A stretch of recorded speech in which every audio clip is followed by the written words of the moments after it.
Oletteko koskaan kuulleet Nicke Knattertonista? Ettekö? Hän on Saksan maineikkain yksityisetsivä. Passissa lukee hänen oikea nimensä Baroni Nikolaus von Knatter. Hänen sukulinnansa sijaitsee lähellä Kyritsin kaupunkia Knatterjoen rannalla.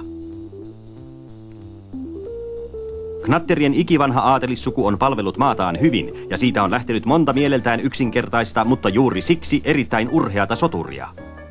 Sukupuu on jo lievästi laho, mutta se on saanut tuoreita versoja siihen ympättyjen terveiden talonpoikaispistokkaiden ansiosta. Lehteilkäämme nyt perhealbumia. Tässä on Knattertonin äiti Corinna, omaa sukua herttuatar Bimbsberg. Hän lukee aamusta iltaan salapoliisikertomuksia. Ei edes pojan syntymä keskeyttänyt hänen pakkomielteen omaista lukemistaan. Kuultuaan, että lapsi oli poika, hän mutisi vain hajamielisesti, syyllinen on isä. Isän näemmekin tässä, paroni Casimir Kuno von Knatter, ystävien kesken Kuno.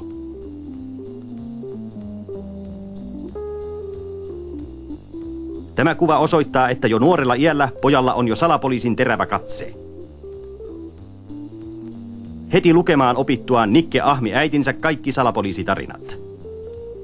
16-vuotiaana Nicke ilmoitti ryhtyvänsä yksityisetsiväksi. Perheneuvottelussa kuitenkin päätettiin, että poika ei missään olosuhteessa saisi käyttää suvun tahratonta nimeä tulevassa toimessaan. Huolimatta suvun tunnuslauseesta laukausajallaan Nickestä tuli vannoutunut pasifisti, joka turvautui verettömiin, mutta tepsiviin keinoihin. Isku leukaan tainnuttaa vastustajan hetkeksi, mutta ei aiheuta pysyvää vahinkoa. Knattertonilla on keinot joka tilanteeseen. Niin sanottu aasinpotku iskee taaksepäin. Sen erityisen suuri teho johtuu onnea tuottavasta hevosen kengästä.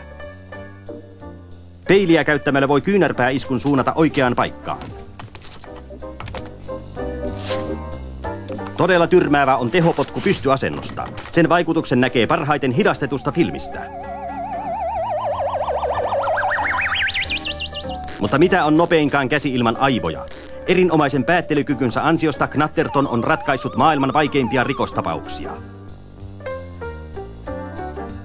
Intiassa hän löysi Radipurin maharajan kadonneen jalokivilippaan.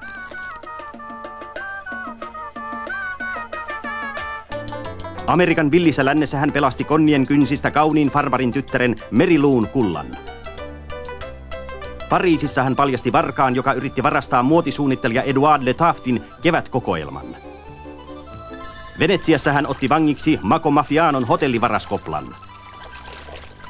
Eräässä pikkukaupungissa Reinin rannalla hän selvitti sensaatiomaisen rikoksen, josta hän vaikenee kuin muuri kansallisen turvallisuuden nimessä. Nyt tunnette Nicke Knattertonin ja saatte seurata hänen maineikkaimpia seikkailuitaan.